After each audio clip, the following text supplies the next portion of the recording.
Greetings, Hoodoo family. I hope your journey is going well.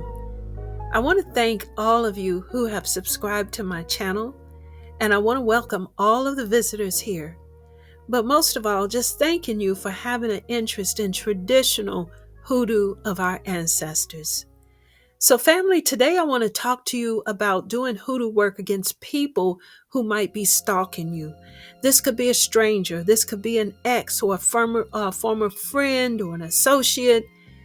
They're watching you and they might be trying to get dirt on you, or it could be they're just trying to find the opportune moment to get even with you, or just obsessing and hating on you. This could be a situation where it's someone on the job who's just watching you, waiting for you to slip up so that they can drag you. Well, first, let me say this. If you feel someone is stalking you and they can harm or hurt you, go talk to the police. There's a time and a place for everything, a time and a place for hoodoo. But if you're in danger, you need to go talk to the police and get yourself some legal protection. Now, for everyone else, there are a lot of different spells and rituals that you can do to help your situation.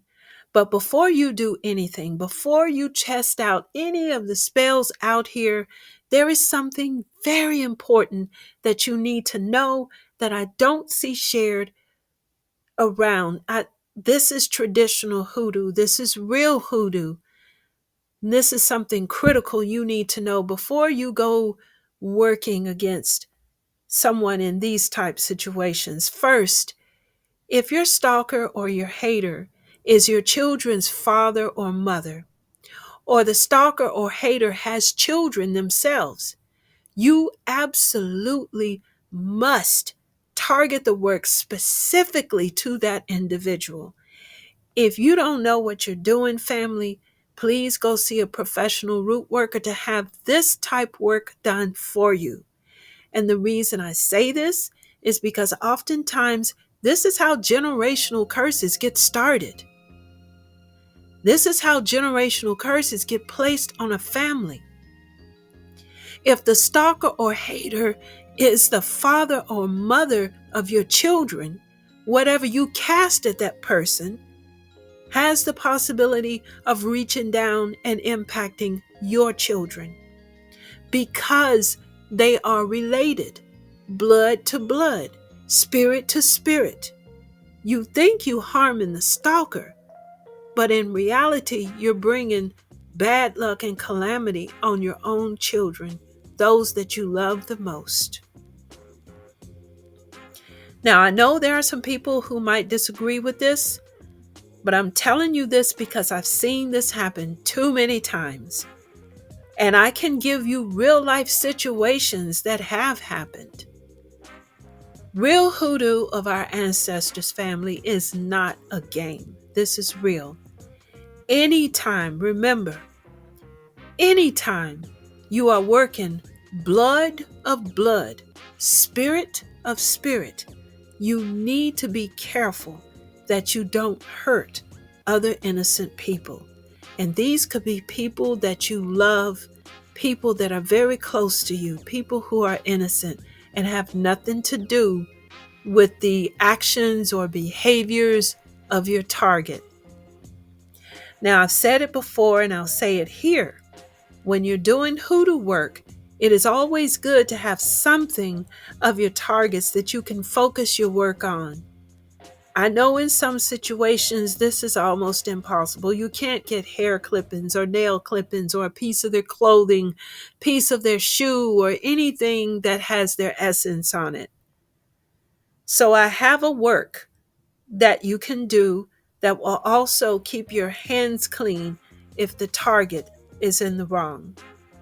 Now, in the previous video, I talked about salt and how it's an ancient spirit used to purge, to flush, to remove, to strip down things. I also talked about red pepper, which is a super strong nature spirit that can block, it can repel. Family, it will go to war for you if you let it. This is what we will use in this ritual to get your stalker or the person who is targeting you to get them off of you. This is just one work. There are so many more, and I hope to share those with you in the near future. So, just a quick overview of what we're going to do. But before we get started, let me caution you, let me warn you right here. Now, the traditional method is to brown the salt that we're going to use. But I found that it's hard to brown some of the salt that we use today. I don't know why, but it's hard to get it brown. So the safest is to watch, heat your salt and watch it. And when you see a few grains start to slightly pop up, this is your signal that it's ready. The old folks say, when you see this, when you see the salt starting to pop up, that you've made the salt mad. But family, do not pour the red pepper on hot salt. It will create a fume that will scorch your lungs. I know. Learn from my mistake. One time I added the hot red pepper powder to the hot salt while it was still in the skillet on the stove, and it instantly hissed. It sizzled. It turned black. It started to smoke, and the strongest fume I've ever smelt in my life came off of that salt and pepper. I had to open all the doors to let air in. I had to run outside with that skillet to get it out of there because I didn't want my family breathing in that stuff. I felt like it was deadly, but I learned from that. So that's why I give this caution to you. Follow my instructions very, very carefully. But it just goes to show you this is how powerful the spirit of salt and pepper is. They truly are combative spirits towards one another. And this is exactly what's happening. This is why in traditional hoodoo, they are used together to cause confusion, to cause fighting and struggling. And I've seen it in action. And that's exactly why we're going to use it in this ritual to get that stalker or that watching hater off of you.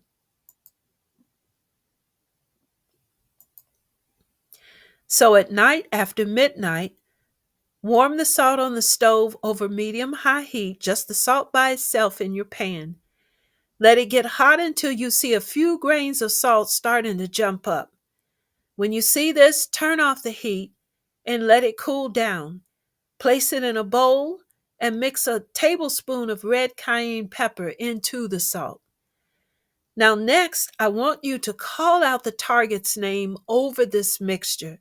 Say their name at least 9 times. And I want you to command them to leave you alone, to get off your back. Stop whatever it is that they're doing to you. Command them to stop, family. And when you say it with power. Mean what you say and stand on your square. Cover the bowl with something overnight. Now, the next morning at break of day, when it's still dark outside and the sun is just about ready to start rising, repeat your commands with meaning and power, just like you did before. At the first light of the sun, this is very important, cast the mixture towards the east while repeating your commands.